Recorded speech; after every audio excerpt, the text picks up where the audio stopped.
Welcome back everyone, and sorry for the long delay.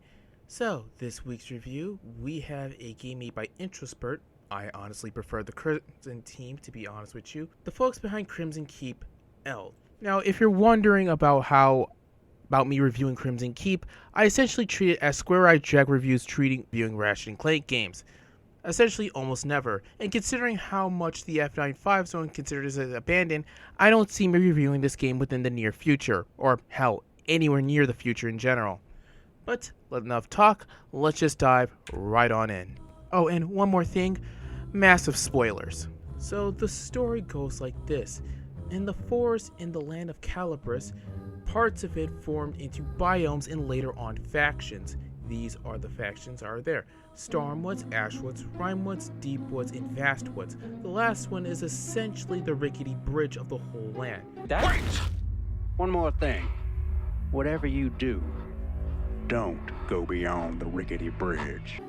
However, this is the home of the person you're playing as, Val's home. He was essentially there as a baby. No one knows where the fuck that he came from, but the folks raised him as their own.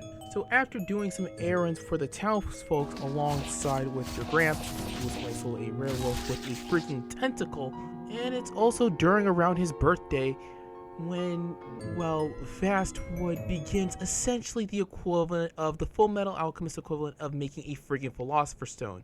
Instead of people dying, you have people turn to stone.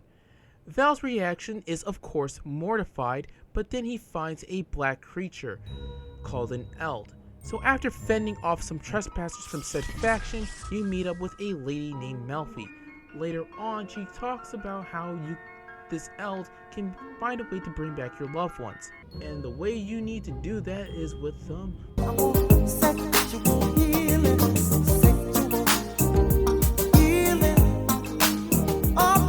So after one quick fuck session later, you guys get to business on getting the Eld into a powerful state. Later on, you meet Laralee, or Laralee, I don't know how the fuck you pronounce this, a witch doctor, and you once again reunite with Gramps to help you out. Now, I must say this story really does have a lot of time and effort put into it.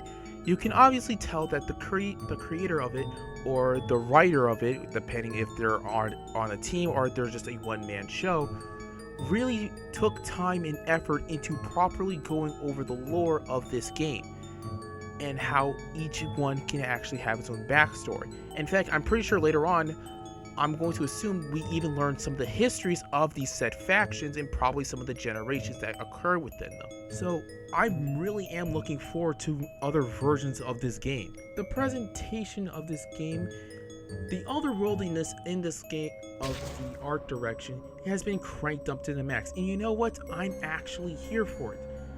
And the soundtrack also complements it with having various kinds of, well, ambient / atmospheric type of music pieces, which I am actually impressed by. You see, this is what happens when a game has some form of a proper vision and knows what the hell you need to do with it. In fact, I kind of honestly think that Crimson Keep was kind of a bit of a learning exercise of what he's actually capable of.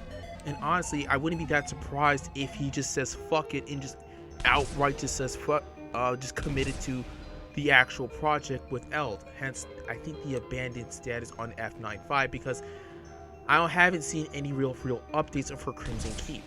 But I honestly believe in this project more, and I'm pretty sure he has a similar output as me. Now, the gameplay. Raise your hands, how many of you guys played Darkest Dungeons?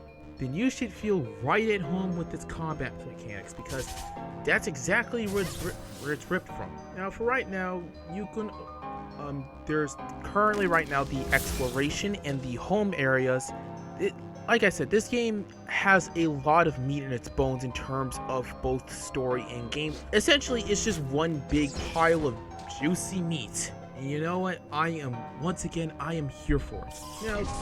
Now, the gameplay itself is very reminiscent of the Darkest Dungeon, so if you played that game, go right ahead.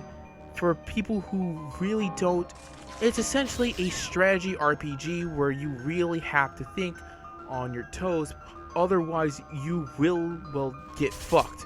Unlike, say, Darkest Dungeons, which I know is a very hard game, it's a little bit more forgiving with having some occasional ways of bringing back your party.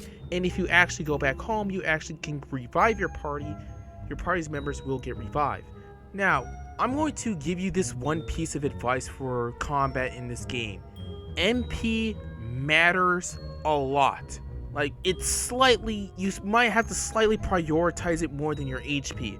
HP, you can at least get back with the likes of potions and milk from the female captives that you do milk from. By the way, yes, you can take captives from this game. I can't show you any of this for obvious reasons, but it is there. And you can also obtain items from them which you can later on equip. In fact, the reason why you're going to be at home most of the time is to, one, well, craft resources, or, well, mostly crafting resources. That's really much it. Sometimes you will have to go to the more wild areas to gather resources, and you may have to hope and pray to RNGesus to hopefully get the things that you want, because this game can be quite the stingy bitch with some of the items. Mostly MP fruits. Now, back to the battle system real fast. Hello there. Since Overlord forgot to say it and he honestly can't be fucked re-record, I'm here to say a mechanic that Overlord didn't like was the action point system, as it felt like an indirect arbitrary time limit. You have a few things. There's your magic, which you know, it matters a lot. Your HP, which, you know, also matters, but not nearly as much, because once again, you either have milk or potions to get that back. But pay attention to what's in between. That's your OP gauge, which is essentially your limit break. And if it gets to 100, you can use said limit break on whatever. It all depends on character to character, but ultimately, it either does very powerful damage, or if you're Lorelai's case, it can actually support you in getting health back and getting some buffs. And remember, you also have to strategize on who's in what positions in your party. Well, who's in position.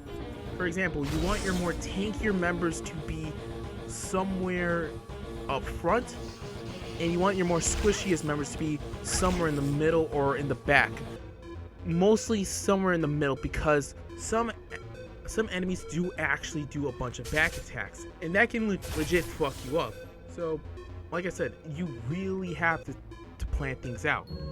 Hell, even in the world map where you're going to, you also kind of have to defend bits of territory, so that way you won't get your shit raided.